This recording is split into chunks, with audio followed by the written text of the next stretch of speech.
problem that we are facing with salat is that salat has to do with spirituality.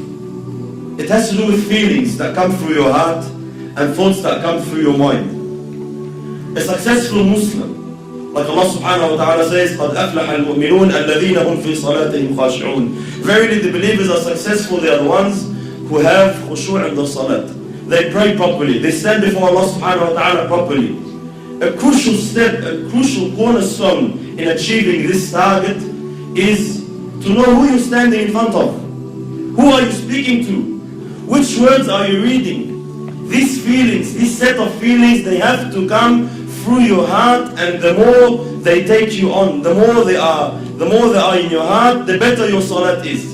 And the weaker these thoughts and feelings come to your heart, the weaker your prayer is. Most of us, my brothers and sisters, when we stand in our salat, we are daydreaming. That's the honest truth. 90% of us, we're daydreaming in our salat. We're not even thinking of what we are supposed to think about. The thought of thinking of something doesn't exist. Why? Because the intention is not there, the strength is not there, the understanding is not there. This is why briefly, inshallah, what feelings, what emotions must come through our hearts standing before Allah subhanahu wa ta'ala? How can we assist? How can we basically amplify these feelings? Number one, knowing who Allah subhanahu wa ta'ala is. Who am I talking to? Who am I standing in front of? Allah subhanahu wa ta'ala, my brothers and sisters, does not need us. Allah subhanahu wa ta'ala is the greatest. He does not need your ibadah, does not need your concentration. Allah is not waiting for your charity.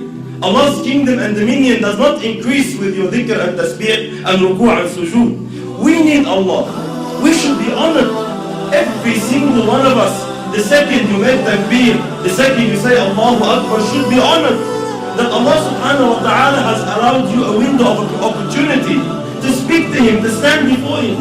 This is why the ulama say, whoever wants to talk to Allah, he should pray. You want to talk to Allah, start praying. When you're praying, you are directly, with no barriers, with no intermediaries, with no interpreters, you are speaking to your Lord, your Creator.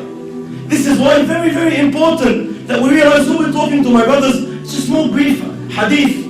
You know, Allahu Akbar, the understanding we should have who Allah subhanahu wa ta'ala is.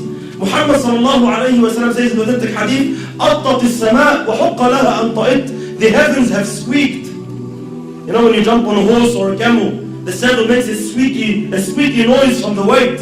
أَطَّتِ السَّمَاء وَحُقَّ لَهَا أَن طَئِتْ. The heavens have squeaked, and they have a right to squeak. مَا فِيهَا مَوْضَعَ أَرْبَعَ أَصَابِعَ. Our Prophet is saying, our teacher is saying, sallallahu alayhi wa sallam, there's no space of 4 fingers in all this universe, إِلَّا وَمَلَكٌ ساجد لله تعالى, except that there is an angel who has prostrated his head before Allah subhanahu wa ta'ala. Every 4 fingers, billions and billions of angels, billions and billions of creations of Allah are continuously praising Allah subhanahu wa ta'ala. Allah subhanahu wa ta'ala says, تُسَبِّحُ لَهُ السَّمَوَاتُ السَّبْعُ. The 7 heavens and what it contains and what is in there. تُسَبِّحُ لَهُ السَّمَوَاتُ السَّبْعُ وَالْأَرْضُ, and the land, وَمَنْ فِيهِنْ, and everyone inside them, and everyone within the boundaries. تُسَبِّحُ لَهُ السَّمَوَاتُ السَّبْعُ وَالْأَرْضُ وَمَنْ فِيهِنْ وَإِن مِّن شَيْءٍ إِلَّا يُسَبِّحُ بِحَمْدِهِ وَلَكِنْ لَا تَفْقَهُونَ تَسْبِيحَهُ. Everything is praising Allah. Rock, land, tree, whatever it is praising Allah, glorifying Allah. وَلَكِنْ لَا تَفْقَهُونَ تَسْبِيحَهُ إِنَّهُ كَانَ حَلِيمًا غَفُورًا. But you don't understand, you don't comprehend the praise, you can't hear the praise. But everything is praising Allah. Allah is not in need of you. Allah is not in need of you standing, feeling obliged like most of us. Why do we pray? Majority of us, my brothers, we pray to offload the obligation. Alhamdulillah, I finished my salat. If you come and stand before Allah with this intention, are you unaware that Allah subhanahu wa ta'ala knows exactly what is going through your heart at that stage? When you come and say, I just want to get dhuhr over and done with. These feelings that come to us, we don't say them in public. No one can say, Allah, khalasna, let's pray.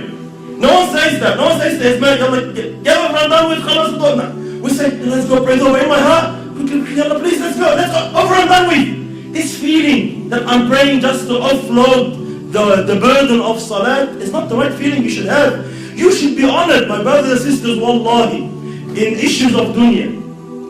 When we deal in our dunya here, we with human beings like us. Wallahi, subhanallah, if you stand in front of someone you're afraid of, like a judge in court, or a bully of some sort in Auburn, or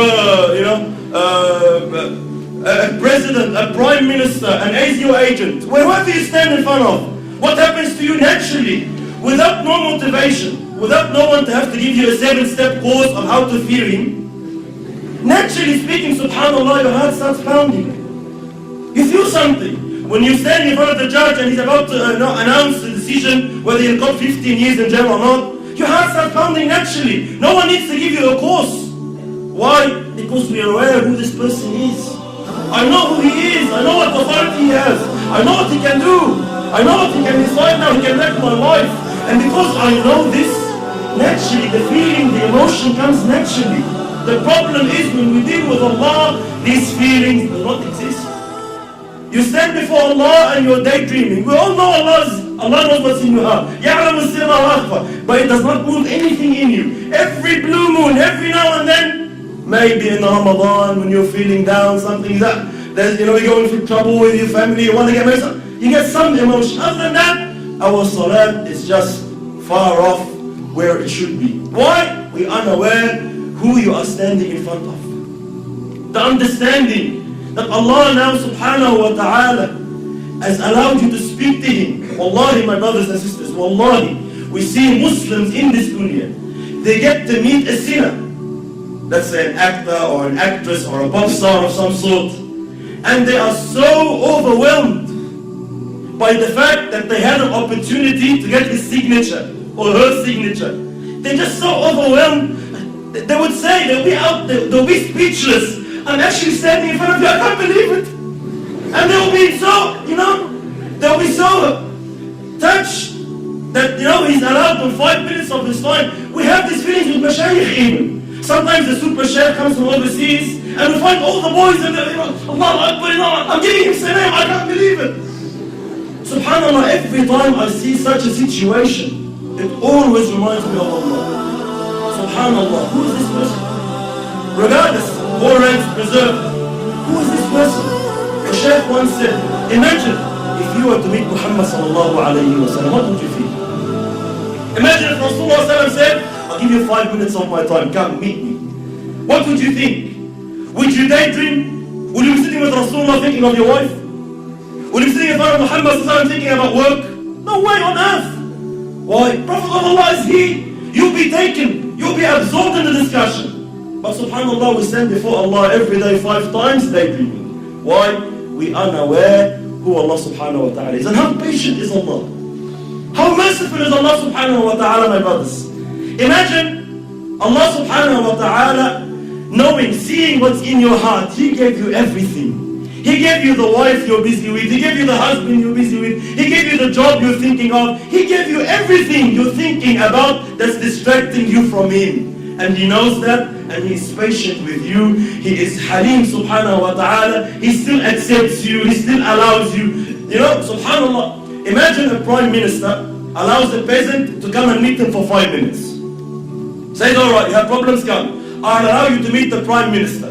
But the peasant comes, he enters the office, and he starts playing with things around in the office, forgets about the prime minister. What will happen to this guy? He'll be banned. You will never ever have a chance to meet the Prime Minister again. Why? You're an idiot.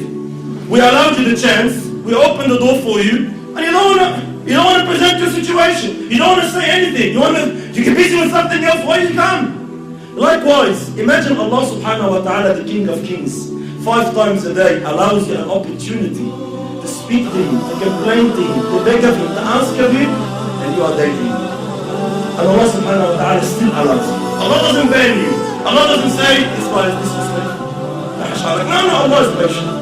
Allah waits subhanahu wa ta'ala. You will understand. You will come back. So very, very important. Step 1, who Allah subhanahu wa ta'ala is.